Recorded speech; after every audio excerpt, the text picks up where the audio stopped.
Muy buenas tardes a todos. Hoy tenemos el placer de dar inicio al segundo ciclo de conferencias del patronato de la EPS de la Universidad de Girona. Estamos aquí con Alex Civils, responsable conmigo del curso de Proyectos 4 de la Universidad de Girona. Y empezamos un ciclo sobre la vivienda colectiva, mientras en la sesión pasada habíamos hablado de la vivienda unifamiliar.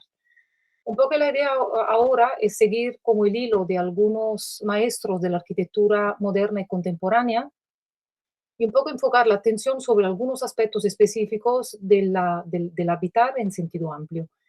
Entonces, contaremos con ay, un momento, contaremos con un ciclo de 4 conferencias, de 4 invitados. Hoy empezamos con Edson Mafuz, que es profesor de Brasil. Después le leeré una pequeña biografía suya. Después seguiremos con Marta Sequeira, que nos hablará de Le Corbusier y de aspectos específicos de su obra. Con Van den Broek y Bakema, con David Martínez. Y cerraremos con Joan Maroto, con la Catomi Basal, que también nos acompañó en el primer ciclo, hablando una vez más del papel del usuario y del habitante en las viviendas. Finalmente, hoy presentamos a Edson Mafuz. La conferencia será sobre 2 personajes muy importantes de la arquitectura brasileña, Afonso Reidi y Oscar Niemeyer. La conferencia, tal como el mismo Edson nos explicó, tiene como objeto de análisis 2 proyectos residenciales de Afonso Reidi, El Pedregullo y Gávea, y 7 de Oscar Niemeyer, y son edificios que se analizan desde el punto de vista de que el principal compromiso de la arquitectura es con la ciudad y que por tanto es la responsable de la creación y o consolidación del espacio público. Los análisis de los 9 proyectos se centran en la forma en que interactúan con el espacio público y el resultado de esas interacciones. Por lo tanto, será muy interesante ver cómo un proyecto de vivienda colectiva se enfoca también desde lo público y lo colectivo, que es también uno de los temas que nos interesa mucho enfatizar en el curso. Finalmente, una muy breve nota biográfica de Edson. Él es arquitecto y urbanista de la Universidad Federal do Rio Grande do Sul de Porto Alegre, en Brasil. Ha hecho un posgrado en arquitectura en ADIPIL, en el Architectural Association, ¿verdad? En Londres, Sí. Inglaterra. Es doctor en arquitectura por la Universidad de Pensilvania en Filadelfia, Estados Unidos, y también ha hecho una investigación postdoctoral en Barcelona, donde de hecho nos conocimos y nos quedamos muy buenos amigos. Es profesor titular catedrático del Departamento de Arquitectura de la Universidad Federal do Rio Grande do Sul de Porto Alegre y desde 1985 ejerce una práctica interrumpida como arquitecto desde el 83, perdón, con el equipo Mafuz Alcántara Gómez, Arquitectura y Urbanismo. Yo también, él no lo ha comentado en su biografía, pero Edson tiene un canal YouTube donde realiza una serie de explicaciones de sus clases a los estudiantes que tiene para mí un valor que va más allá, ¿no?, de la pura docencia con los alumnos, que les invitaré a ver. Después Edson, bueno, yo ya tengo el link, pero a lo mejor haces como una pequeña presentación al final de todo para invitarlos a ver, que trata siempre de temas muy, muy interesantes. Bueno, sin más, muchas gracias por estar aquí, Edson. Entonces te dejo a ti la palabra y yo dejo de compartir. Bueno, gracias. Buenas tardes a todos. En primer lugar, quiero agradecer a María Pía y Alex por la invitación y también a la Universidad de Girona. Es realmente un gusto, un placer poder impartir esta conferencia. Solo lamento que no sea en persona, ya que sería una oportunidad para volver a España, un país querido por mí, donde tengo muchísimos amigos. Y volver a Girona también sería un gusto, ¿no? Bueno, voy a empezar a compartir para hablar de lo que tengo que hablar. A ver si todo va bien.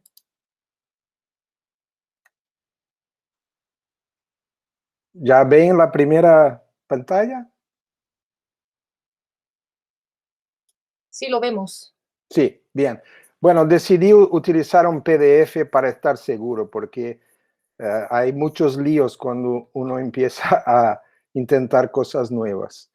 Bueno, la tarea que me dio María Pía fue hablar sobre la obra residencial de los dos más grandes arquitectos brasileños, Reide y Niemeyer.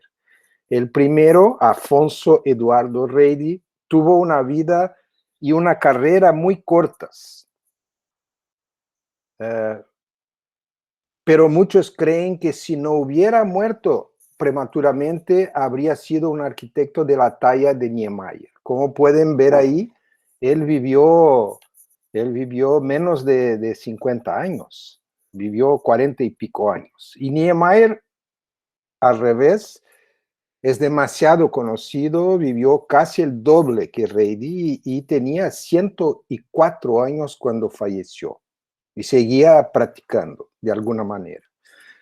Presentaré dos proyectos residenciales de Reide, un número reducido pero compatible con su corta vida.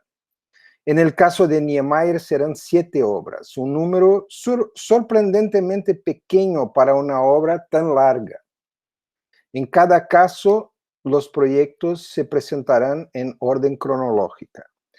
Es importante señalar aquí que de la misma manera que ninguna historia es totalmente objetiva y se acerca mucho a la ficción, en cierto modo el pasado lo inventamos nosotros. De la misma manera, el análisis de un objeto creativo es muy subjetivo.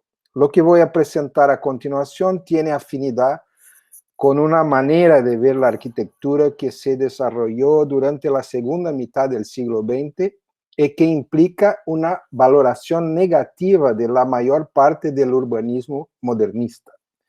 Desde ese punto de vista, el espacio abierto debe estar formado por la arquitectura.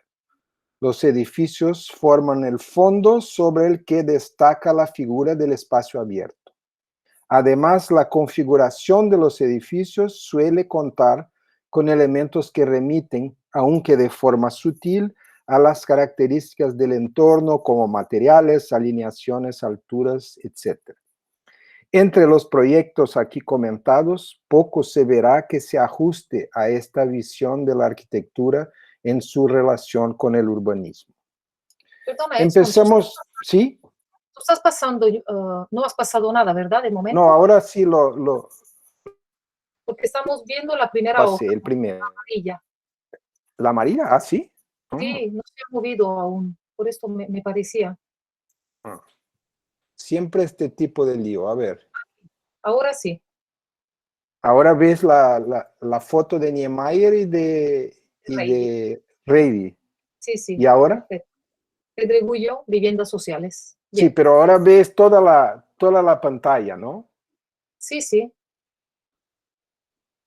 Bueno, yo quisiera que no aparecieran las partes del programa, del Acrobat. Y eso lo ves. A la derecha hay una... A lo mejor si clicas esa flechita, eso. Sí, Ahora bueno, lo así está bien. Bueno, sí. ahora sí. Bueno, lo que antes se enseñaba era la foto de Reidi con las fechas de nacimiento y muerte y la de Niemeyer. Bueno, ahora empiezo con Pedregullo. ¿Ves esa pantalla azul? Sí, sí, se ve. Bueno, Ahora se ve. bueno, Pedregullo significa en portugués roca pequeña. En general no se encuentra un pedregullo solo, pero muchos juntos, ¿no? Empiezo con el proyecto que es uno de los más conocidos de Reidi, junto con el Museo de Arte Moderna de Río. Y es un proyecto de vivienda social. Reidi trabajó durante muchos años como arquitecto en el Departamento de Vivienda Popular del Ayuntamiento del Distrito Federal, ya que en este momento Río de Janeiro era la capital de Brasil. Entonces, no era la provincia que es hoy, la provincia de Río de Janeiro, sino el Distrito Federal, que contenía la capital de Brasil. Fue en esta capacidad que diseñó los dos proyectos que se mostrarán aquí. Sus preocupaciones sociales lo convirtieron en el hombre adecuado, en el lugar adecuado y en el momento adecuado. Aquí vemos a la izquierda el edificio tal y como fue diseñado, ¿no? El complejo de Pedregullo es bien conocido como un gran edificio curvilíneo, pero no todos se dan cuenta de que forma parte de un proyecto urbano más amplio, compuesto por mucho más que unidades residenciales. El complejo en su conjunto estaba compuesto por unidades de vivienda, el edificio curvo en la parte superior del solar y dos barras más pequeñas en la parte inferior, estas que se puede ver aquí abajo. ¿Se ve mi ratón? Sí, se ve, se ve. Bueno, estas son las otras barras residenciales de que enseñaremos un poco. Y además hay una escuela, un gimnasio, una piscina, club deportivo y guardería. O sea, era un proyecto completo del punto de vista de creación de un pequeño barrio, ¿no? Aquí a la derecha se ve las plantas del edificio curvilíneo, que tiene una característica particular, que es el hecho de que el acceso al edificio no se da por la planta inferior, sino por por la tercera o cuarta planta, que es esta que vemos aquí. Bueno, el bloque A, que es el edificio curvilíneo, es el más conocido y hay quienes lo relacionan con los proyectos de Le Corbusier para Argel. No solo por su forma alargada y curva, sino también por la forma en que se accede al edificio por una planta intermedia y no por la planta baja como es habitual, ¿no? Aquí se ven las supuestas influencias sobre el edificio del Pedregullo. La sección es uno de los aspectos característicos del proyecto. Por debajo del acceso se encuentran los apartamentos más pequeños y arriba los dúplex. Aquí tenemos una secuencia de diferentes puntos de vista donde se ve el acceso al edificio y esa planta de acceso es totalmente libre, es una planta de uso común, los famosos pilotis, en este caso elevados, ¿no? Aquí a la izquierda lo ven y a la derecha uno de los pasillos que dan acceso a los apartamentos, y el hecho de que los pasillos son curvos es muy bueno porque evita que los pasillos tengan una dimensión exageradamente grande y que se lo vea. Por mucho tiempo este edificio estuvo en muy mala situación porque en contraste con los departamentos, cuando yo visité el edificio, los departamentos estaban perfectos porque eran bien cuidados por los residentes, pero el exterior del edificio estaba muy malo porque nadie se sentía responsable por el exterior, ¿no? Aquí ya como que vamos bajando a la parte inferior del edificio y aquí está el bloque B, el bloque más bajo y totalmente rectilíneo, ¿no?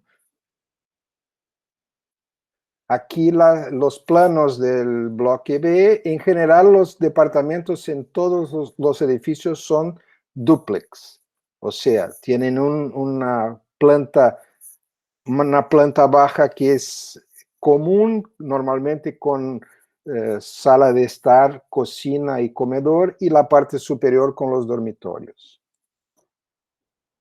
¿no? Aquí vemos algunas imágenes de ese bloque B, y aquí ya aparece la escuela, ¿no? La preocupación social de Reidy llevaba a que él siempre intentase proyectar un proyecto completo, con todo que sería necesario como mínimo para que se tenga un barrio. Aquí se ve la escuela con el edificio curvilíneo como telón de fondo. Plantas de la escuela, Vista, interiores. Aquí el centro de salud. Bueno, la distribución de los edificios en el plan tiene el potencial de generar espacio abierto positivo, pero no lo hace por falta de jerarquía y el hecho de que todo el espacio no construido está lleno de vegetación. Esta es una característica de muchos proyectos urbanos de ese periodo y se repite en otras obras de Reidy. Aquí pasamos al segundo de estos proyectos residenciales, que es, su nombre es Marqués de San Vicente, pero todos lo conocen como Gavia porque es donde está ubicado, es el barrio donde el edificio, hablo de edificio porque como van a ver inmediatamente, solamente se construyó el edificio curvilíneo. Este solar es mucho mejor ubicado que Pedregulho, que es mucho más periférico, en una zona muy peligrosa del río. Y Gavia está situado junto al campus de la Universidad Católica de Río en el barrio Gavia. Hay muchas similitudes con el proyecto anterior. Un gran edificio curvo destinado a viviendas y otros más pequeños y elementales con el mismo fin, además de un grande número de edificios más pequeños que pretendían dotar al conjunto de una cierta autosuficiencia, ¿no? El programa aparece aquí en detalle, a la izquierda, pero no se construyó nada aparte del gran edificio curvo. El plano general sobre fotografía aérea reciente muestra la relación del proyecto con el trazado de la vía existente en ese momento y el trazado de la autovía que atravesó el edificio después de su construcción. Eso fue un gran problema que hasta hoy tienen los arquitectos muy enfadados, es porque se decidió abrir el edificio y hacer pasar esa gran autovía por debajo del edificio.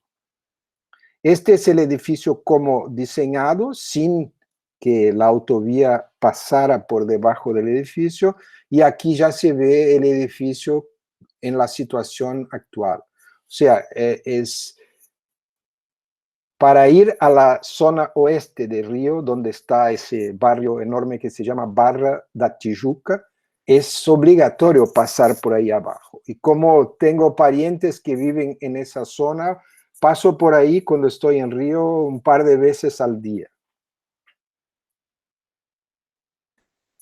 Una serie de vistas del edificio. Aquí se puede ver el pilotis. La organización de la barra es muy parecida con la barra del Pedregulho.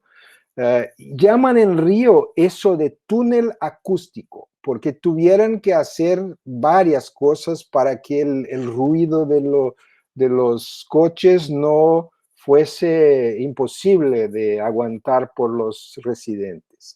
Mejoró mucho, pero no solucionó totalmente el problema. Aquí se ve los planos. El dibujo es muy parecido con el dibujo de Pedregulho. También se entra por una planta intermedia, aquí se ve en amarillo. Y aquí tenemos los apartamentos que son también muy parecidos. Hay apartamentos de un solo piso y hay apartamentos dúplex.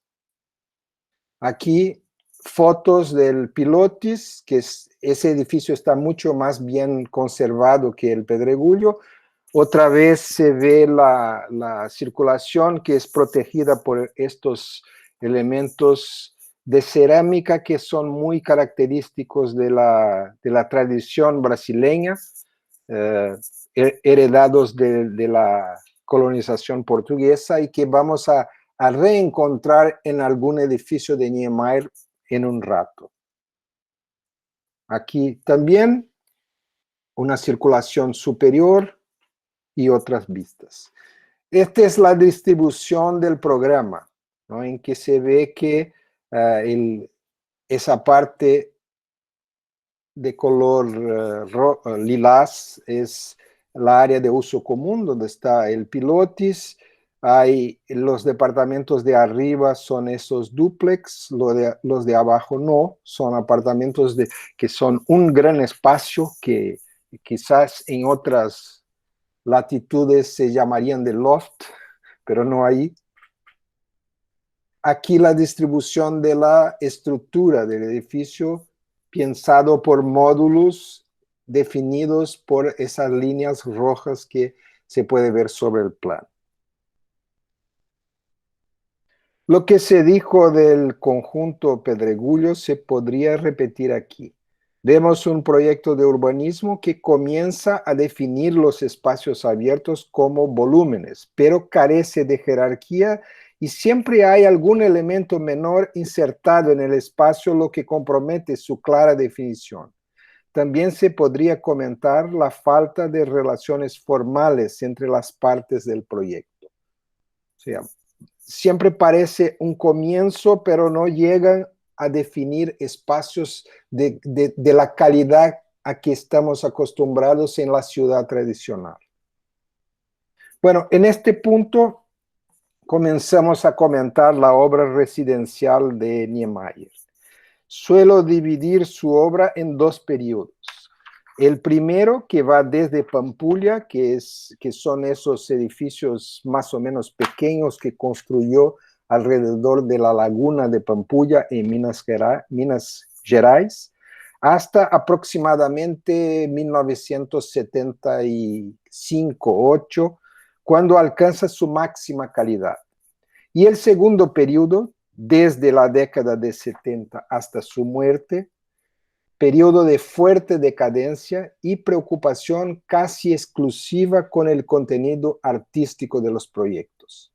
Afortunadamente, los 7 proyectos que vamos a ver están en el primer periodo. Un dato curioso que surgió durante la investigación para esta conferencia fue la dificultad para encontrar información sobre los proyectos residenciales de Niemeyer.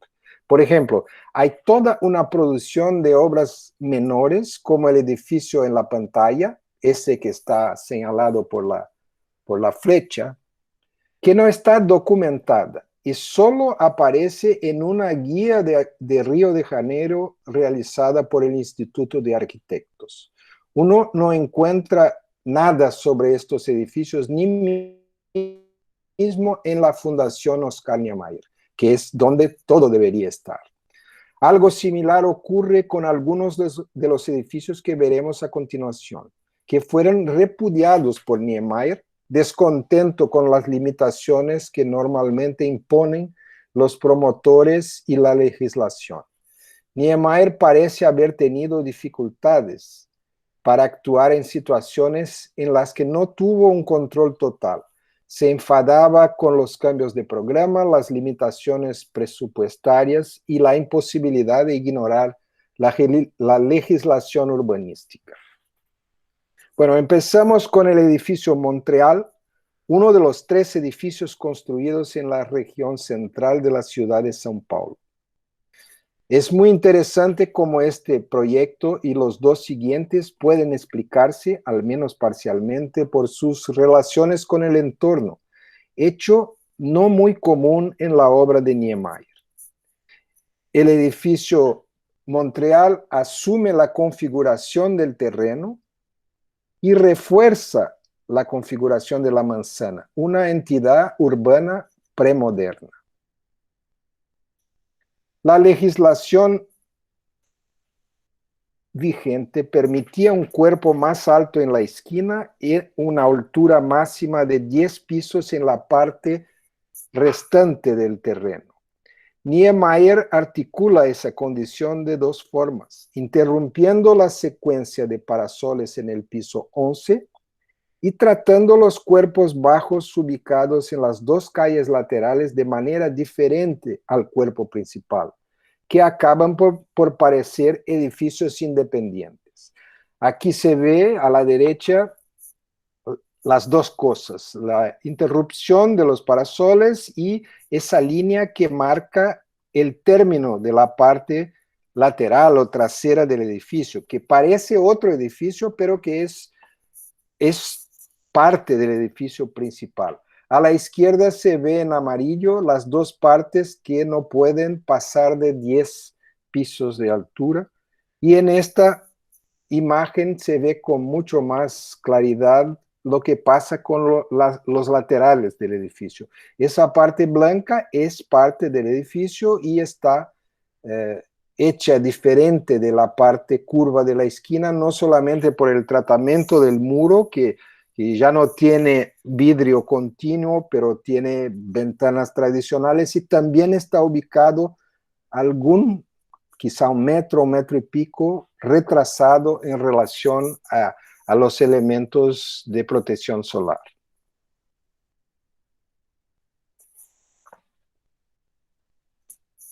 Bueno, el conjunto JK quiere decir Juscelino Kubitschek, que es el nombre del presidente que construyó Brasilia y que en ese momento era el alcalde de Belo Horizonte. Él era de esa provincia y fue el responsable, por ejemplo, por contratar Niemeyer para hacer los edificios de Pampulha, los edificios que lanzaron su carrera como arquitecto a nivel internacional. Siguiendo ese tipo de patronato, Juscelino, antes de tornarse presidente de Brasil, junto a promotores privados, se encargó Niemeyer ese conjunto que terminó por llamarse Conjunto Juscelino Kubitschek.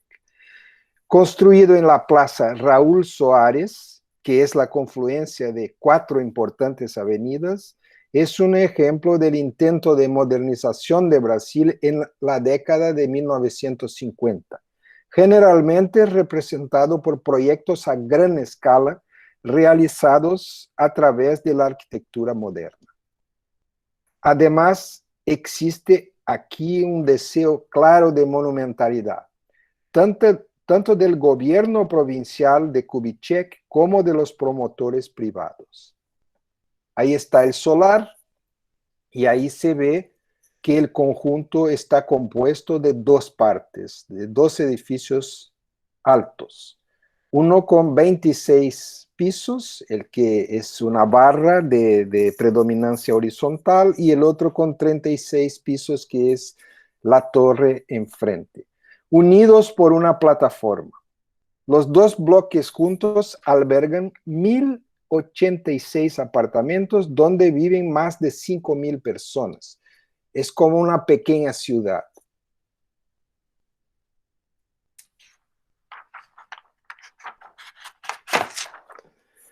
En su base aparece otro caso de la experimentación en relación a la forma de los soportes de los edificios. Se dice que la difunta arquitecta Zaha Hadid habría viajado de incógnito a Belo Horizonte para visitar a este complejo. El programa es extremadamente ambicioso para la época. Apartamentos de varios tamaños con áreas comunes compartidas, cosa que todavía hoy no es común. Hotel, estación de autobuses, que sigue ahí, supermercado, auditorio, parque infantil sobre la Gran Marquesina, tiendas y restaurantes. Hoy es posible ver claramente que hay muchos problemas con esta iniciativa. Aunque el conjunto adopta el contorno del terreno, existe claramente un problema de escala en relación con el entorno. La relación formal entre las piezas y el entorno podría ir más allá, especialmente la posición de la torre en relación con la plaza circular con la que se enfrenta. Hay ahí un problema. El bloque más bajo está perfectamente encajado en la trama urbana de atrás, pero la torre no sigue nada de la configuración radial de la plaza. Siendo tan grande, el conjunto también revela el problema de la excesiva densidad, que contrariamente a lo que cabría esperar, no contribuye a la sociabilidad y a la vida comunitaria. Aunque se pueda argumentar que el tamaño del proyecto y el programa de actividades fueran definidos por los promotores, es innegable que la mayoría de los arquitectos modernos acogieran con agrado la idea de las megaestructuras. Este es el segundo de los edificios construidos en el centro de São Paulo. Su ubicación está enfrente a la Plaza de la República, un importante espacio público de la ciudad.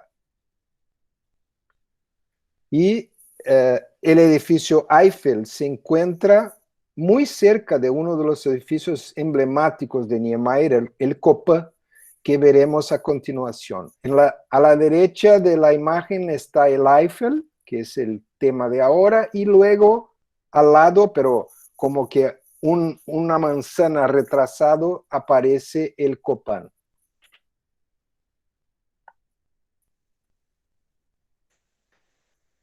Aunque Niemeyer siempre ha afirmado que creaba de la nada, parece evidente que la referencia formal de ese proyecto es el rascacielos cartesiano de Le Corbusier, o quizás sea una gran coincidencia. Si uno mira la planta a la derecha y después mira la configuración del Eiffel, es muy difícil no encontrar por lo menos una afinidad formal entre los dos. De todos modos, lo que solía ser un edificio exento encaja perfectamente en la forma triangular del terreno, acercándose a las medianeras y mejorando el espacio público por el modo como amplía la acera. Esto es algo inusual en la arquitectura brasileña moderna en general. La forma plegada de la planta también permite aumentar su longitud y aprovechar mejor el solar.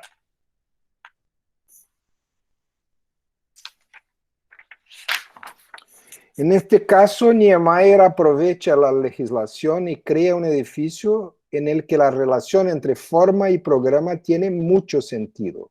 Como se puede ver, el bloque central es más alto que los laterales, y esto es una manera de aprovechar la normativa vigente. La normativa vigente tenía algo que ver con la que determinó la forma o influyó en la forma del Montreal, porque los laterales tenían que ser más bajos que el cuerpo central.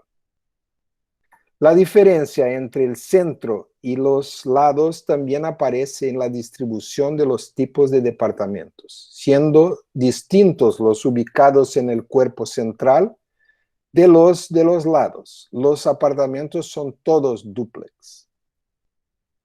Se ve que había una tendencia muy extendida de hacer apartamentos de 2 niveles, como si fuesen pequeñas casas. La fachada presenta celosías que son interpretaciones de la tradición brasileña, recuperada en proyectos seminales como el Parque Guinle de Lúcio Costa. En mi opinión, esta es una de las mejores obras de Niemeyer, por su total integración con el lugar sin perder nada de su modernidad. Bueno, Copan es el acrónimo de la empresa promotora del edificio. Y el edificio Copan es un edificio muy famoso por su forma, por su tamaño y por la gente que vive allí. Es uno de los proyectos más conocidos de Niemeyer. Es un proyecto comparable al conjunto JK en tamaño y monumentalidad. Los números son muy similares. Aquí se ve que existen más de 1000 apartamentos. En el JK eran 1086, aquí son 1160, y el número de personas que residen ahí es igual, cerca de 5000 moradores.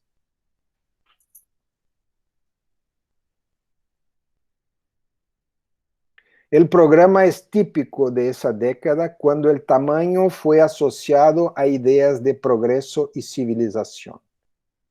Aunque muchos relacionen su forma con otro proyecto de Niemeyer, el proyecto para el Hotel Quitandinha en el interior de Río de Janeiro, cuyo promotor fue el mismo que el del conjunto JK, o incluso los proyectos de Le Corbusier para Argel, segundo el colaborador de Niemeyer, Carlos Lemos, la forma del edificio se debe a la adaptación al terreno. Esto le da al edificio una forma fluida y clara identidad formal, lo que sería difícil de lograr con una solución que agregara bloques rectangulares. El proyecto original preveía un hotel en el solar situado enfrente, ese solar que se señaló con amarillo. Ambos formando un grupo unido por una gran marquesina. Aquí se ve a la derecha el edificio que sería un edificio de apariencia bastante similar, bastante integrada al Copan. Sin embargo, con el cambio de promotores no se construyó ese edificio cuando el Copan fue construido y se terminó construyendo otro edificio para el banco que asumió la financiación de la obra, pero ya no por Niemeyer, sino por el mismo Carlos Lemos.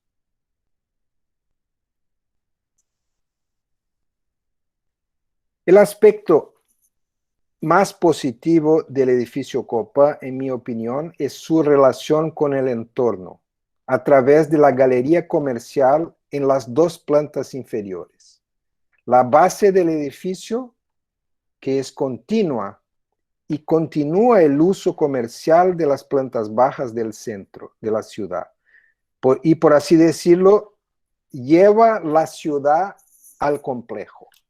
Aquí se ve la planta baja en que existe esa galería que lleva de una calle hasta la otra con, bueno, en verdad esa es la marquesina, no es todavía la planta baja, es la marquesina que conectaría los dos edificios con una especie de pilotis elevado y que integraría actividades en los dos edificios, caso el segundo edificio fuese construido al mismo tiempo. Aquí vemos el edificio que Lemos construyó, este que está aquí, que tiene tiene elementos y una estrategia formal diferente del Copa, que es un edificio en que los edificios enfatizan la horizontalidad y el otro edificio, al contrario, la verticalidad. Aquí sí. Aquí se ve la planta baja, en gris se ve el espacio público que entra en la planta baja y hace con que eso sea la continuación del espacio público del centro de la ciudad de São Paulo, un centro muy movimentado. Y la foto indica esa galería que tiene 2 pisos.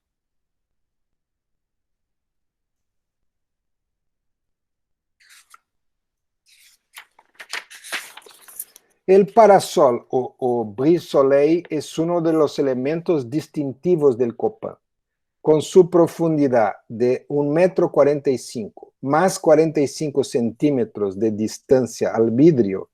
Eso se ve claramente aquí en los detalles. Yo volveré a las otras luego. Crea una zona de transición sombreada y permite que la fachada esté completamente acristalada. Es una pena que las dos interrupciones a lo largo de la fachada no tengan nada que ver con lo que ocurre en el interior del edificio.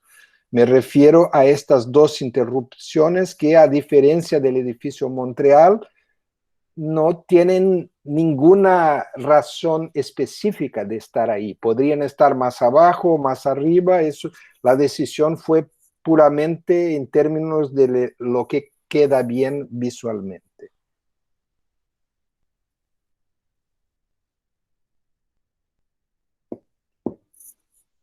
Bueno, pasamos a otro edificio, el edificio llamado Oscar Niemeyer. Es uno de los muchos edificios diseñados por él que recibió su nombre después de su muerte o después de que los propietarios se dieran cuenta de la importancia de su autor.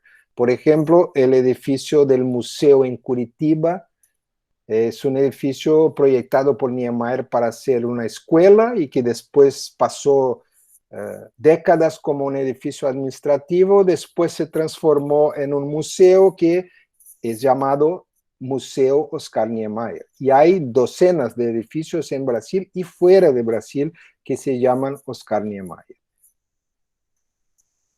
Bueno, el edificio está situado en la Plaza de la Libertad, en Belo Horizonte, en una parcela triangular resultante del encuentro de la plaza rectangular con una avenida diagonal, como suele ocurrir en Belo Horizonte. En la esquina opuesta, aquí está, hay otro proyecto de Niemeyer, la Biblioteca Pública, cuyo cuerpo principal se asemeja a la forma del Copan. Yo no creo que sea una coincidencia porque la biblioteca él diseñó más o menos al mismo tiempo que el Copan, si no exactamente al mismo tiempo, algunos meses antes o después.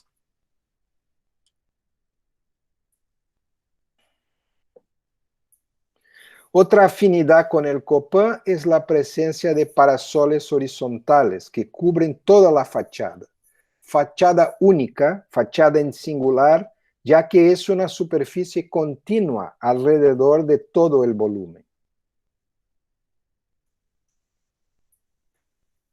La forma general de la planta da lugar a una amplia variedad de espacios interiores y a departamentos que son bastante diferentes en su organización interna. Sin embargo, a pesar del interés visual que el objeto pueda poseer, su relación con el lugar es muy débil. En su forma no se hace referencia a alturas, volúmenes, elementos o alineaciones de lo que lo rodea, a diferencia de lo que se vio en los edificios Montreal y Eiffel.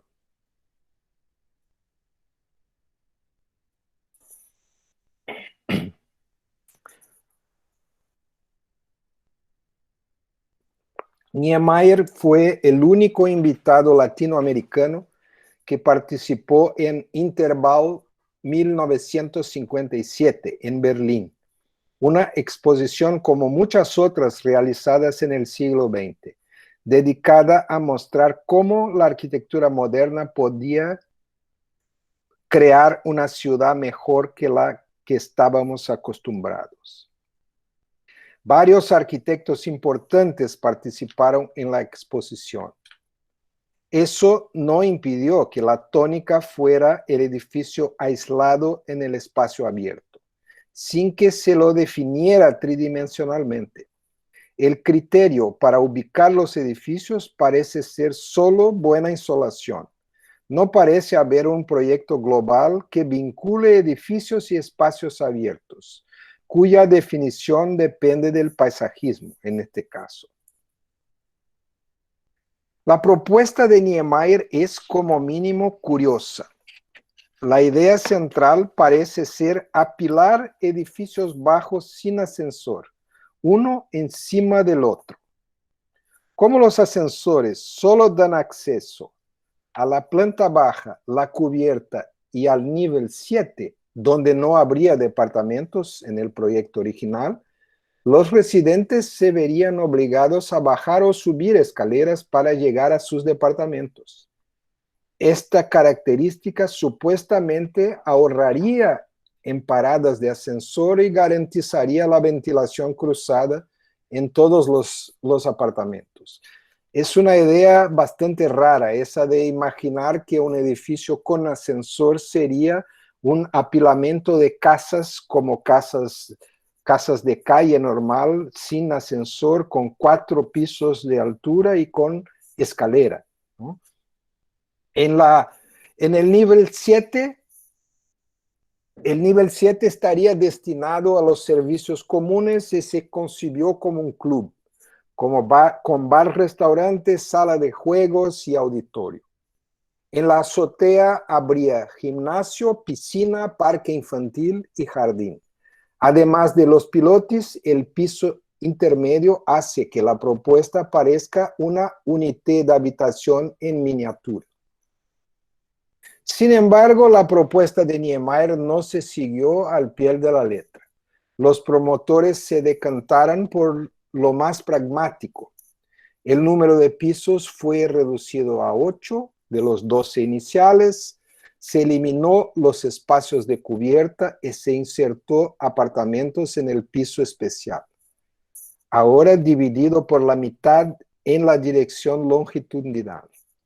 La torre de escalera también cambia, dejando de ser una superficie curva que se pliega sobre sí misma y se convierte en un triángulo extrudido.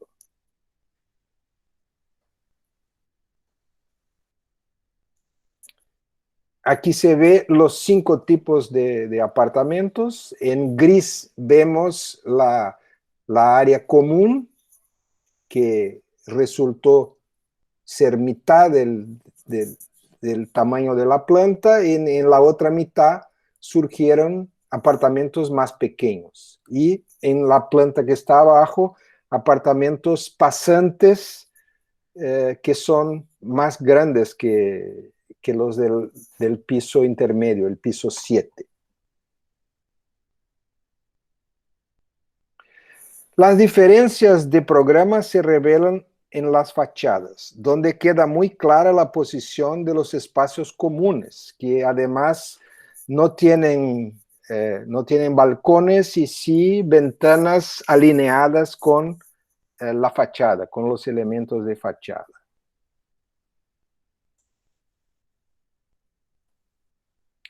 El pilotis es una característica recurrente en el trabajo de Niemeyer. En este caso, su nivel es un poco más alto para ventilar el sótano, donde hay estacionamientos, bodegas y lavandería. Aquí vemos los famosos pilares en V, a veces se me escapa el portugués, que se utilizaron en varios proyectos anteriores y posteriores.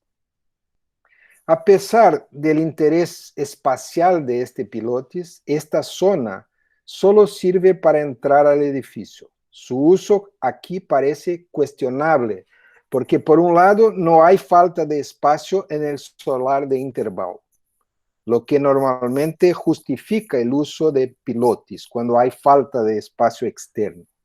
Y no se ha propuesto ninguna otra actividad para esta zona, además de proteger los accesos.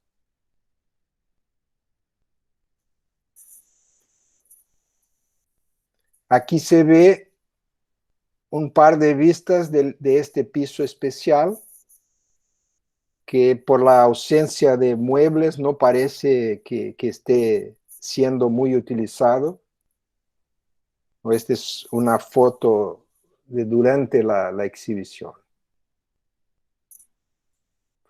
Y completamos este paseo por la obra residencial de Ready Niemeyer con el proyecto de, no diría un edificio, pero edificios para la Supermanzana 108 Sur, que es el último proyecto de esta secuencia. Si Niemeyer hizo más que estos 7, no hay registro en ninguna parte, ni en la Fundación Niemeyer, ni en Internet, ni por lo menos en los libros a que tuve acceso en este momento. Es una de las supermanzanas de Brasilia que fue diseñada como modelo para las demás. Está baseada sobre un proyecto de Lúcio Costa, ¿no? Y en su proyecto, las supermanzanas fueron agrupadas en grupos de 4, estando el espacio entre las supermanzanas o las subsupermanzanas pensado como para tener actividades comunes, como el comercio, como las escuelas, los edificios religiosos, etc. Bueno, la vista aérea de los barrios residenciales de Brasilia resalta la dificultad de formar un tejido continuo y la condición insular de las supermanzanas. Eso se vuelve aún más claro cuando comparamos Brasilia con uno de los proyectos urbanos de Van den Broek y Báquema. En estos, el tejido es continuo y es difícil determinar dónde comienza y termina cada manzana, muy al contrario de lo que ocurre en la ciudad brasileña. Aquí tenemos una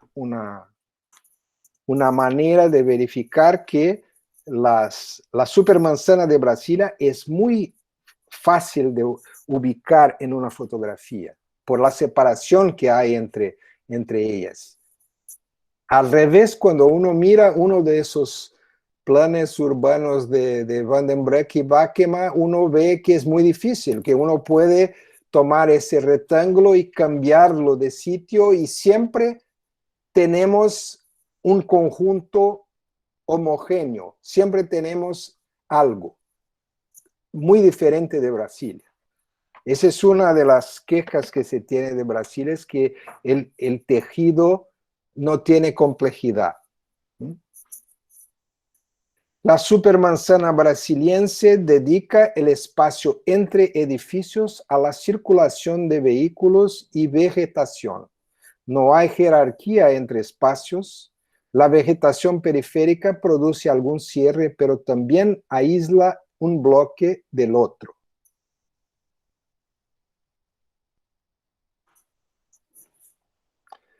Las siguientes dos imágenes muestran que los espacios entre los edificios no son más que espacio para los vehículos circular y aparcar. La forestación agrada, pero el espacio es residual. Como uno puede ver aquí, el espacio entre edificios no es más que un parking y también hay un problema que fue señalado por Helio Piñón más de una vez, es que los edificios vueltan sus áreas de servicio para el espacio, todos. Así que el espacio pierde interés, es un espacio árido, seco, que no se puede llamar de espacio público, es un residuo, algo que sobró del plan de distribución de los edificios. En algún punto hay una condición mejor, por ejemplo, al otro lado de los edificios, donde está la vegetación, es un poco más suave y agradable, pero eso pasa en muy pocas partes de las supercuadras. Los edificios de Niemeyer aquí en las supercuadras son similares a varios otros diseñados por él. Tienen pilotis, tienen circulación vertical exterior, etc. El problema aquí no son los edificios de Niemeyer, sino su distribución en el suelo, la falta de variedad tipológica, la excesiva uniformidad de alturas. Tanto es así que el arquitecto Helio Piñón realizó un proyecto alternativo a la supermanzana de Brasilia, en el que la divide en 9 bloques menores de 85 por 85 metros, disciplinando la circulación vehicular, mezclando edificios de diferente tipología y tamaño, creando espacios más pequeños delimitados por los edificios, todas características que faltan en la supermanzana de Brasilia. Aquí dos vistas de ese proyecto didáctico de Helio Piñón, pero que señalan con mucha claridad algunos de los problemas de las supermanzanas de Brasilia. Esa homogeneidad que hace con que todo sea igual y la falta de espacios donde no haya coches y que tengan una definición espacial bastante clara hecha por los edificios. Bueno, eso era todo. Espero que haya sido claro y que les haya gustado. Mencionando lo que María Pía comentó al comienzo, tengo un canal en YouTube donde pongo material sacado de las clases. En general, transformo clases y artículos en vídeos y los pongo en YouTube. Bueno, ahí los tengo en portugués, en español, inglés, y se ponen en YouTube mi nombre o materiales de proyecto, lo van a encontrar. Y por supuesto, María Pía les puede dar el enlace directo al canal. Bueno, muchísimas gracias por la invitación, por la atención, y si tuvieran cualquier pregunta, estoy aquí listo para contestarlos. Bueno, Edson, muchas gracias. Yo creo que, bueno, yo creo que dentro del marco que estamos, que es el curso, mira, aquí veo yo a Otto también, hola Joan, que ya dará una de las conferencias. Y bueno, yo quería recalcar una serie de aspectos que ya que estamos en un contexto donde son conferencias abiertas, pero muy vinculadas a un curso de proyectos, hay una serie de aspectos que he nombrado. Es decir, primero que todo, estudiar los proyectos de manera crítica, ¿no? O sea, como pueden ver, hay una manera de explicarlos y de definir aspectos que son como valores positivos o también valores no tan positivos, según la manera, por ejemplo, porque he hecho énfasis en todo el tema del espacio colectivo, de la relación con la ciudad, de la relación con el entorno, ¿no? Y por lo tanto, ese es el primer tema. A veces siempre planteamos esta mirada a los proyectos, donde yo creo que tenemos que ser capaces de desarrollar una mirada crítica y saber, ¿no? Cuando damos referentes, que es uno de los temas principales, que nos interese, que no, ¿no? Y por lo tanto creo que tu explicación sobre ciertos aspectos que no están muy logrados, hasta esta forma provocadora, como siempre, de Helio Piñón, de proponernos una alternativa a la supermanzana de Niemeyer, ¿no? Me parece muy interesante porque es como romper el mito, ¿no? De las vacas sagradas, como tú mismo has introducido en la introducción. Otros temas que han salido que me gustaría que a lo mejor pudiéramos debatir o que sí también los estudiantes y obviamente los otros profesores presentes puedan comentar. Criterios para hacer barrio, ¿no? La falta de la falta de complejidad, el exceso de homogeneidad, la falta de interés en el espacio público, la a veces inutilidad de espacios cuando no hay personas que lo puedan usar. Es decir, el exceso de formalismo que a veces afecta a cierta arquitectura, ¿no? Entonces, el tener claro para qué y por qué hacemos las cosas.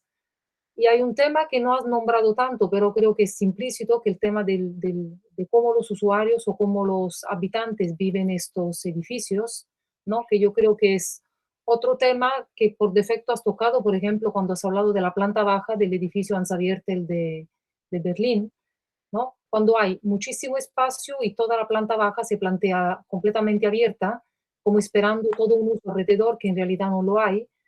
Entonces me parece que son temas que iremos a tocar todos. Y otra cosa interesante, que esas macroestructuras, ¿no? Edificios muy grandes con muchísima gente que vive junta, fue todo un experimento, una exploración de aquella época.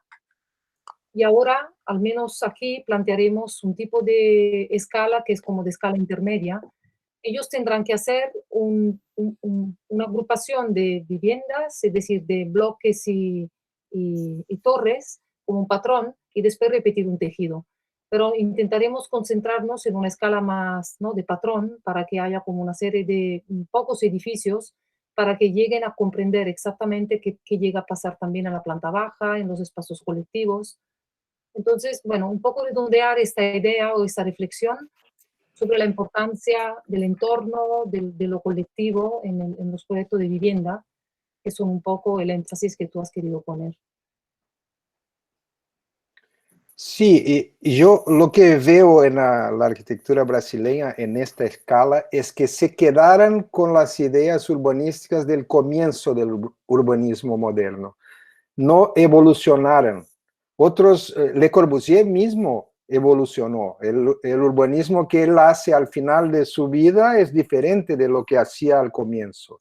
Y en Brasil se quedaron con esa idea del edificio en el parque, creyendo que sería suficiente salir del hacinamiento de la ciudad histórica y tener perspectivas abiertas y mucho verde para tener calidad. Y eso no es así.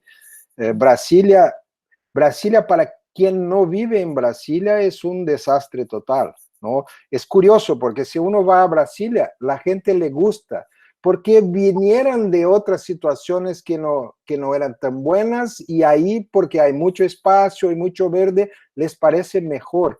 Pero dependen del coche para todo, todo, todo, todo. Nada se hace a pie. Y es horrible entrar en una de estas supermanzanas y ver que el corazón espacial de la manzana es ocupado por los coches. No hay un espacio central, ¿no? Como una plaza nunca hay eso. Hay verde, hay jardines, pero no hay espacio en que uno pueda estar lejos de los coches. Pero Edson, yo me pregunto una cosa, ¿esto es culpa también de la gestión del espacio, de la calidad misma del espacio? Porque siempre hay esta duda, porque la arquitectura, como siempre, por suerte, no llega a todo, ¿no? Es decir, hay una responsabilidad que tenemos los arquitectos que se limita, ¿no? Y después hay una manera de gestionar también el espacio. Uno siempre se pregunta, ¿no será que hay unas cuestiones implícitas en esos espacios amplios donde la gente llega, aparca para llegar a su casa, y si se gestionara de manera distinta, obligando, ¿no? Con multas, sanciones para fomentar una ciudad más habitable y caminable, que se pudiera aparcar en otro sitio, probablemente estas plazas tomarían vida, porque no es un tema de, ¿no? de calidad del espacio, por lo tanto, no es un tema vinculado al proyecto, sino Sí. también costumbres, porque aquí hablamos mucho, ¿no? Aquí en Europa es más fácil. Yo siempre cuento una anécdota de una amiga de Brasilia que la primera vez que vino a Barcelona y salió al casco antiguo tuvo que salir porque le dio claustrofobia. Es decir, haber nacido en Brasilia no es como Sí, haber nacido en Barcelona o una ciudad o no, como Girona, ¿no? Son, no. son dimensiones y vivenciales del espacio opuestas.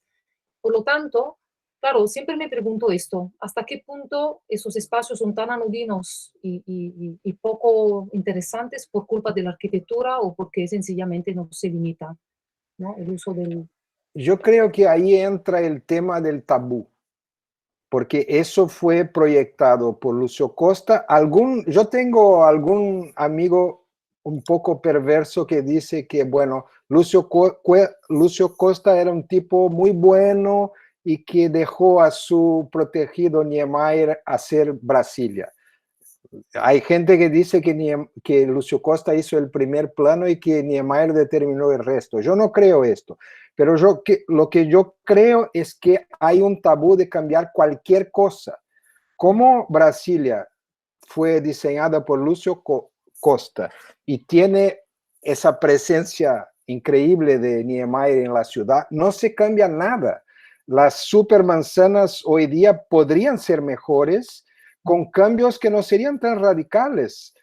Quitar el coche del centro, poner en la periferia algo del estilo, pero no se hace porque eso sería cambiar las instrucciones de Lucio Costa. Y por ejemplo, el tema mismo de la densificación de Brasilia, que sería natural en la evolución de las ciudades, es otro tema que no se toca, porque eso sería contradecir a Lucio Costa, ¿no? Por lo tanto, entramos en este famoso tema, ¿no? Del arquitecto genio creador, ¿no? Y de una obra como artística que no se puede tocar cuando la ciudad va por otro lado y pide también necesidades nuevas, ¿no? Aquí hay Sí, una sí. pregunta de Henry. ¿Por qué no la haces tú? ¿Dónde estás, Henry? ¿Estás por aquí? Henry. Vale, dice, me preguntaba, no le va el micro, ¿en qué momento Oscar Niemeyer pasó de representar sus obras con formas curvadas a formas más reticuladas, con ángulo de 90 grados? ¿Se puede percibir un cambio en ese sentido? ¿De una arquitectura al principio más reticulada y después más curva o no? ¿O esto es algo... Yo creo que las dos cosas caminaban juntas, porque si uno mira el inicio, Pampulha, por ejemplo, hay cosas bastante ortogonales como el Yacht Club, que es ortogonal, la casa que no fue construida del alcalde en ese momento, Kubitschek, pero hay cosas curvas como la casa del baile, que tiene esa marquesina bastante orgánica, entre comillas, que dio origen a tantas otras marquesinas, la propia capilla, la capilla de San Francisco, que ya utiliza las cubiertas curvas. Yo creo que desde el inicio él empezó a hacer cosas así, y a lo largo de su carrera empleó las dos maneras de hacer. Edificios más administrativos, en general los hacía ortogonales y prismáticos, y cosas como auditorios o otro tipo de edificio más representativo, empleaba las curvas. Yo no creo que primero empezó de una manera y siguió de la otra. Siempre las tuvo, las dos maneras juntas. No sé si alguien quiere preguntar cosas, comentar.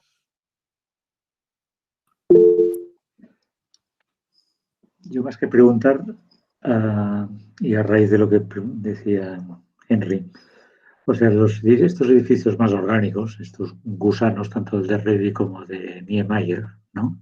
Parece que sean únicamente una voluntad formal del arquitecto. Pero a mí me ha sorprendido cuando has pasado la fotografía y he visto que está absolutamente justificado en el caso de Redi por seguir una topografía y conseguir un espacio público privado, ¿no? Y en el caso del edificio Copán de Niemeyer, también es seguir el trazado que te está marcando la plaza de enfrente y adosarse a una medianera que quedaba libre, ¿no? Porque, claro, cuando se ve un edificio con esta forma, es como fácil de referirse a él y copiar, pero a veces sin contexto sería un error, ¿no? Porque en este caso aprovechan precisamente un problema que le da la topografía del lugar para construir un edificio singular. Y también, por ejemplo, el edificio Eiffel, ¿no? De cómo aprovechar este poco espacio. Está enfrente de una plaza, pero retira la fachada principal para producir un pequeño espacio ya más privado. Que lo normal hubiera sido, pues, seguir la geometría que le daba la esquina. En Barcelona tenemos algún caso así, ¿no? También, María Pía. Sí. Y claro, Sí, la referencia siempre a arquitecturas conocidas, evidentemente, como Le Corbusier. Yo no sé si estos edificios de Redi son anteriores o posteriores a la Tourette, porque claro, el sistema de acceso y los pilotis sobre el terreno me han recordado muchísimo. O incluso la escuela de Redi, la imagen me ha parecido muchísimo la escuela, creo que es de Porto, de la Nova Artigas. Me ha venido con una referencia directa, no sé quién fue primero. Sí, yo creo que todos estos arquitectos estaban muy influenciados por Le Corbusier. Incluso hay un proyecto de Redi que no sé si conocen, que es un proyecto para una colina en Río que fue arrasada. Creo que es la colina de Santo Antonio. Y el proyecto es como un catálogo de soluciones corbusianas. Están todos ahí, están los edificios alrededor, están los auditorios en forma de trapecio, están las torres, todo está ahí. Entonces yo creo que ellos todos como que se influenciaron por Le Corbusier al inicio y empezaron a transformar eso. Y muchos lo admitían. Niemeyer era lo que no admitía. Niemeyer llegaba a decir que él influenció a Le Corbusier y no al revés. Lo que uno basta mirar las cosas y sabe que no es así. Y por eso hablo que Niemeyer era una muy mala influencia para los estudiantes, porque está muy claro que en el edificio Eiffel se inspiró en el rascacielos cartesiano de Le Corbusier. La forma global es la misma. ¿Y por qué no admitirlo? Y Niemeyer jamás admitía nada de eso. Dice, no, eso es creación mía, puede ser una coincidencia, no hay nada que ver con lo de Le Corbusier. Y con eso creó una idea de que el arquitecto no mira nada, no aprende de nada. cuando uno sabe, esa producción de Niemeyer en esa época es muy buena. Lo que tú describiste de las relaciones que saca del entorno y cómo establece diálogos con el entorno es fantástica. Pero no se encuentra ningún texto, nada de Niemeyer comentando cómo lo hizo. Las únicas referencias que se encuentran sobre estos edificios es sobre el repudio de Niemeyer, que no le gustan los edificios porque tuvo que asumir compromisos o con la normativa o con el cliente, y por eso no le gustaba. Solamente le gustaban los edificios donde tenía total control. Y en esos edificios donde tuvo total control aparecieron errores tremendos errores de todos los tipos, constructivos, acústicos, de condicionamiento ambiental, porque nadie le dijo, no, eso no se puede hacer. Él hizo lo que quiso. Por ejemplo, el famoso museo en Niterói, que es esa cosa que parece un plato volador con una columna central. Como museo no funciona, es simplemente un objeto curioso que la gente visita, pero él definió todo, incluso lo que el edificio debería exponer, y no funciona. Entonces, por eso me parece que la parte inicial de la carrera está llena de buenas lecciones sobre cómo proyectar, lecciones que uno saca por mirar los edificios y aprender de ellos, porque el arquitecto no nos ayuda hablando de lo que hizo. Joan, quería comentar algo también. Sí, yo no sé si ¿se me oye bien? Sí, se oye. Muy bien. Ah, vale, perfecto. Bueno, gracias, Edson. La verdad es que ha sido una fantástica charla. Yo quería comentar solo dos cosas. Una pregunta, María. ¿Los estudiantes en este curso tienen que diseñar las viviendas o es solo la configuración espacial más urbanística, digamos? No, las viviendas. Todo. Vale. Vale, no, lo digo porque yo recomiendo aquí en Barcelona y absolutamente con una escala absolutamente distinta, pero creo que es interesante visitar dos lugares, bueno, uno que es Bellvitge, está en Hospitalet, y el otro que es el barrio de Montbau, en Barcelona. Y más que nada como así saborear un poquito este movimiento moderno así como muy cartesiano. Y sobre todo en el barrio de Montbau, no sé si habéis estado, pero pasa una cosa bastante curiosa, porque tiene como dos partes, ¿no? O sea, hay una primera parte que es como muy de esta de ¿no? El trabajo con torres, con volúmenes así como muy rectilíneos. Y luego, bueno, según una intervención más tardía de donde trabajó Sert, que justamente lo que hace es romper, ¿no? Este macroespacio público en pequeñas plazas, tal. Entonces, y es interesante porque estas plazas no funcionan, ¿no? O sea, realmente nadie las utiliza, estos pequeños espacios. En cambio, el gran espacio de representación social sí, ¿no? Entonces, comparaba el Bellvitge con Montbau a colación de lo que decías tú, María Pía, sobre el trabajo, ¿no? De lo que es el espacio público y la calle. Montbau está súper trabajado, o sea, todos los edificios el acceso da directamente a un espacio público, nunca da a un espacio con circulación de coches, que sé que hay circulación de coches, pero está muy estudiado como para que realmente no haya esta intersección, ¿no? Tengo que decir que aparte se vive bien, ¿no? Es un barrio que es agradable de vivir, pero, y aquí también así abro como esta cuestión que tú introducías, y es que no evoluciona con el tiempo, ¿no? O sea, tiene un sistema súper rígido, que no funciona, ¿no? Que se inserta como en esta separación, ¿no? Entre lo que era el ocio, el trabajo, en este marco del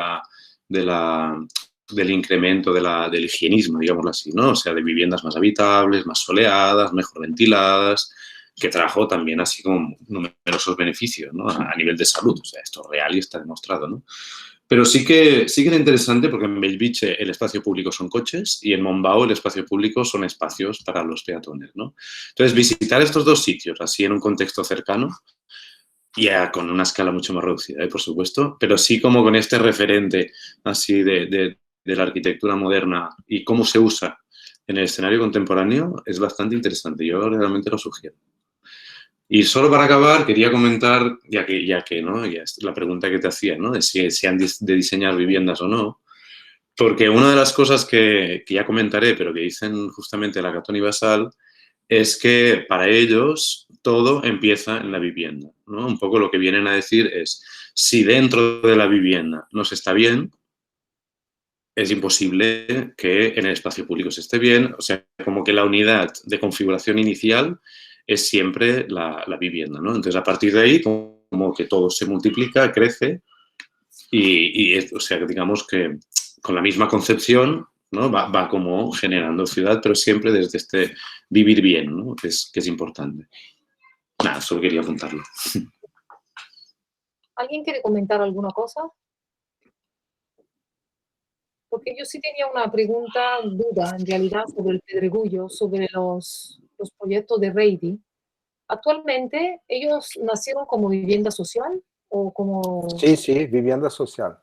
Y están, digamos, se usan bien? ¿Cómo es la calidad de la vida ahí? Es decir, son ejemplos, porque claro, un poco la cuestión ahora no es tanto, ¿no? Como comentaba también Joan y un poco apuntaba Alex, no se trata de mirar la arquitectura moderna como arquitectura moderna, sino ver hoy en día qué pasa con ello y qué vigencia tiene y qué sentido tiene volver a mirar esta arquitectura. Porque un poco el lema es esto, si miramos la arquitectura de cualquier época, es porque todavía nos enseña cosas, ¿no? Y sobre todo la idea de que se puede intervenir en algo para que pueda ser adaptada a lo contemporáneo. Entonces, en el caso de esos edificios, ¿cuál de ellos, Edson, en este momento, no sé si han sido intervenidos, si están como están, pero como son como muy contemporáneos en la forma en que la gente los vive, si están vacíos, si están ocupados? No, están ocupados, totalmente ocupados. Yo creo que lo que está mejor y lo que se puede intervenir es el Gavea.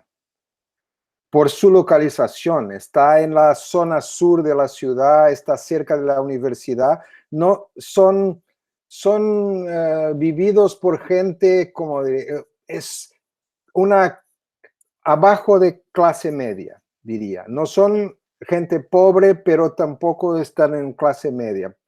Y mucho porque son propiedad pública esos apartamentos. Ya Pedregullo es diferente, porque Pedregullo también son apartamentos de propiedad pública, pero, por ejemplo, hay alquileres que no cuestan €1. Y eso no se cambia. Entonces hay una especie de tráfico interno. La gente vende departamentos entre comillas por valores por ejemplo, 2 millones, por ejemplo, un departamento, no hay papeles, simplemente se va cambiando la propiedad y hay ahí un problema muy serio porque es una zona controlada por el tráfico de drogas. Entonces, cambiar cualquier cosa ahí sería muy, muy difícil. Cualquier cosa importante, ¿no?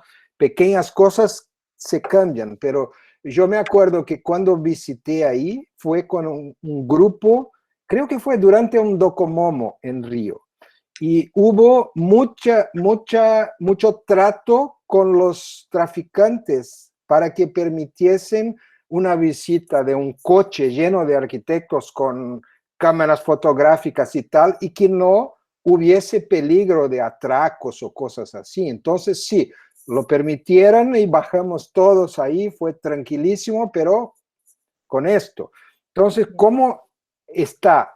Me imagino que sí, porque eso no cambia en Río, que sigue dominado por el crimen. Es muy difícil tocar ahí, porque la administración municipal no tendría fuerza para entrar ahí y hacer cualquier cosa sin haber es como trabajar en la favela, por ejemplo. Hay que hablar con quien realmente manda en la favela y ahí, por eso me llamó la atención, porque el edificio estaba muy bien por adentro y malísimo por afuera. Parecía que las cosas se caían frente a ti, de tan mal que estaba, porque claro, es de la municipalidad. La municipalidad no quiere poner dinero ahí porque está controlado por el tráfico. Entonces se queda ese tipo de cosas. Es muy informal, difícil arreglar cualquier cosa ahí. En Gavia mejor, pero tampoco es un edificio que se pueda vivir así con tranquilidad. Yo en ese momento conocí gente que hacían doctorados en la Universidad de Río que vivían en Pedregullo como un experimento. Una cosa un tanto peligrosa, pero yo diría que es muy difícil. No tiene nada que ver con conjuntos similares hechos en España, por ejemplo, en que aunque no sean de un nivel económico alto, se puede vivir ahí tranquilamente. No es lo mismo en Brasil. Porque una pregunta, Edson. ¿Existe algún tipo de protección, digamos, de patrimonio? Sí, sí, existe. Bueno, ahora no sé si pongo eso en el pasado o no, porque existe un Instituto del Patrimonio Histórico Nacional que era muy activo hasta que entró ese presidente. El presidente que tenemos ahora es un tipo horrible que está en contra de la protección ambiental, la protección de los edificios antiguos también le parece una tontería. O sea, todo que tiene que ver con cultura está mal en ese gobierno. Ya se ha dicho que es el gobierno de la ignorancia. Se glorifica la ignorancia. Se tornó algo bueno ser ignorante, porque están en contra de la universidad, en contra de la cultura. Todo eso es tachado como comunismo. Ni mismo saben qué es comunismo. Entonces, la protección de un edificio público, que sería normal en todos los gobiernos que hemos tenido hasta ahora no es tan cierto, porque la gente que pusieran en el Instituto del Patrimonio son gente que no está preparada para decidir qué se mantiene o qué no se mantiene, y por eso yo veo mal todo eso. Hay los instrumentos, pero la gente que está manejando los instrumentos no tiene interés en mantener nada.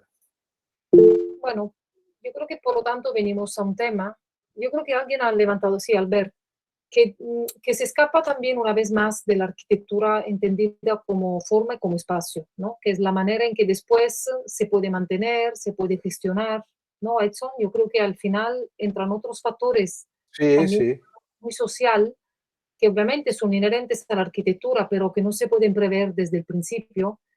Y yo siempre me he preguntado, ese espacio colectivo intermedio del Pedregullo, ¿esto tiene algún tipo de uso o es un mirador? Es decir, ahí es como una especie de espacio con usos, con algún tipo de actividad, o simplemente No. plaza intermedia, mirador hacia el entorno. Sí, es un espacio que sirve para acceder a los niveles que están por debajo y por encima. Como hay varias escaleras, es un espacio que la gente camina por ahí porque entra por el puente ese y tiene que acceder a su escalera. Entonces tiene movimiento, pero es un pilotis, nada más que eso. En Gavia hicieron como que un espacio de juegos para los niños. Eso lo hicieron en un programa de la tele y se quedó ahí. Y no está mal porque es un espacio protegido que tiene brisas y todo, entonces se utiliza un poco más que el de Pedregullo. Pedregullo no se utiliza mucho. Y en ese caso es importante porque el suelo es difícil de utilizar. El suelo tiene una pendiente muy fuerte, es como un suelo creado de nuevo en las alturas, ¿no? Albert, ¿tú querías comentar algo? Sí, yo lo que quería preguntar es que en qué balanza Niemeyer jugaba entre la estética y lo monumental y lo icónico como un edificio escultura que acaban cogiendo su arquitectura, ¿no? Porque Brasilia un poco es como edificios casi estilo escultura, ¿no? Sobre todo los edificios gubernamentales, frente la calidad, es decir, la importancia que le daba la calidad del espacio que se habitaba o del espacio interior. La balanza, ¿qué parte solía coger más? Si era buscar una cosa icónica de la modernidad, un edificio escultura, o más una calidad interior.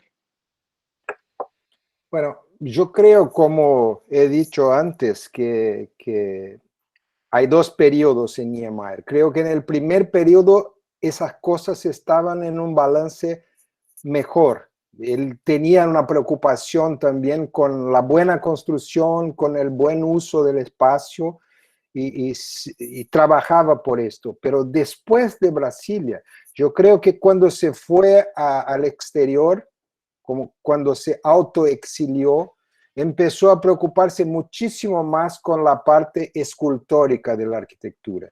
Y yo creo que en los últimos 20 o 30 años de su carrera solamente se preocupó con esto. Solamente se interesaba por proyectos en que tuviese total control. O sea, que no iba a preocuparse mucho por el uso del edificio. Y por eso la mala reputación que tiene en Brasil por el mal uso que sus edificios tienen. Sus edificios no tienen, después del 80, no usa más la protección solar, los brise soleil desaparecen, solamente emplea esos vidrios negros que a veces te protegen un poco el interior, pero que te quitan la vista hacia afuera, y hay cosas muy horribles, como por ejemplo el llamado Memorial de la América Latina, que está construido en São Paulo, que es una colección de edificios malísimos, casi todos excesivos en su forma, y cuando puestos juntos se parece a un zoológico arquitectónico. Los edificios son mal diseñados, mal construidos, no hay ninguna sombra en todo el conjunto.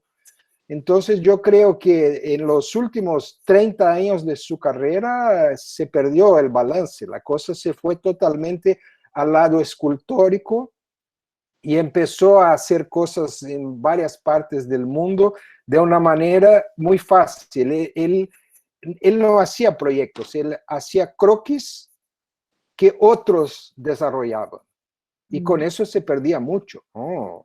Se armó una cosa en Brasil, que yo tengo el término en mi cabeza, pero no voy a decirlo porque es muy malo.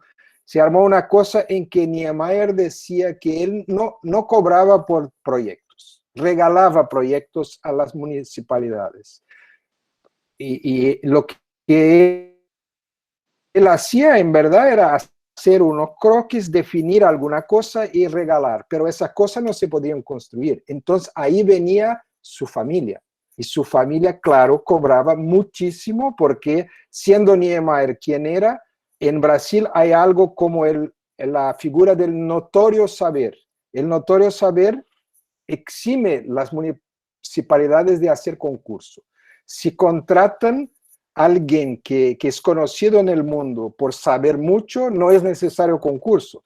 Entonces, como esa era la familia de Niemeyer que desarrollaba el edificio, claro que lo hacen mal porque son malos arquitectos, siempre salen mal los edificios. La escultura proyectada por el genio se construye mal, y normalmente el edificio todo es malo. Está por todo. No hay ciudad brasileña sin algo de Niemeyer de esa fase, de la fase escultórica. Es una lástima porque la capacidad la tenía. Es una lástima también porque los edificios que nos han enseñado con el brise soleil y con toda esta época, que se fijaba más que la balanza era más equilibrada, realmente también son icónicos esculturales a la misma... Sí, claro. Los iniciales en Pampulha también. Él lograba conciliar todo, ¿no? Y después, no sé bien por qué, porque jamás hablaba de ese tipo de cosas. Cuando uno preguntaba a él sobre arquitectura, decía, no, la arquitectura no es importante, lo importante es la vida. Lo que es una manera de no hablar de nada, ¿no? Y no sé en qué momento y por qué empezó se enfadó con la arquitectura como debe ser, como un servicio social, y se puso a hacer esculturas. Y claro, tenía talento para hacer esas cosas, tenía talento para hacer cosas muy sintéticas, con una curva, definía un edificio, pero después de eso el edificio tenía que funcionar. Y ahí fallaba. Y ahí, en muchos casos, falló. Vale, gracias. Por nada. Bueno, aquí hay un par de reflexiones, no sé, una de Ernesto, bueno, que se comenta, no sé si Ernesto lo quieres comentar tú, estás por aquí. Bueno, es más que todo un comentario, ¿no? Como que interesante el interés del espacio común. Y Anka, que está aquí también, no sé si lo quieres preguntar tú, porque a lo mejor en parte se ha ido respondiendo a esto, pero si quieres alguna explicación más precisa, te animaría a preguntar o a, Mm, ¿no? A pedir más. Bueno, que cuando has hablado del edificio de Marqués de San Vicente, que has dicho que había como una zona común que hoy en día no se está utilizando, no se está aplicando a edificios nuevos, que ¿por qué? ¿Por qué Mm. no se utiliza, o sea, por qué no se proyecta una zona, por ejemplo, con lavandería y que todos los propietarios de las Sí, sí, sí. viviendas pudieran No, pero usar esa eso no zona? hablé del Marqués de San Vicente, hablé del conjunto JK, ese edificio enorme que está en dos partes en Belo Horizonte, que el programa incluía servicios comunes, como lavandería, restaurante y tal. Y lo que pasó ahí es que esas costumbres no eran comunes en Brasil y todavía no son. Eso de que uno puede tener una lavandería común en un edificio pasa ahora en alguna cosa muy excepcional. Unos edificios que tienen que ver con esa idea de coworking que se está trasladando a co-living y tal, pero en los años 50 en Brasil pensar en algo compartido era una utopía total. Y no funcionó ahí y tampoco funcionó en otras décadas. Ni se intentó más ese tipo de cosas.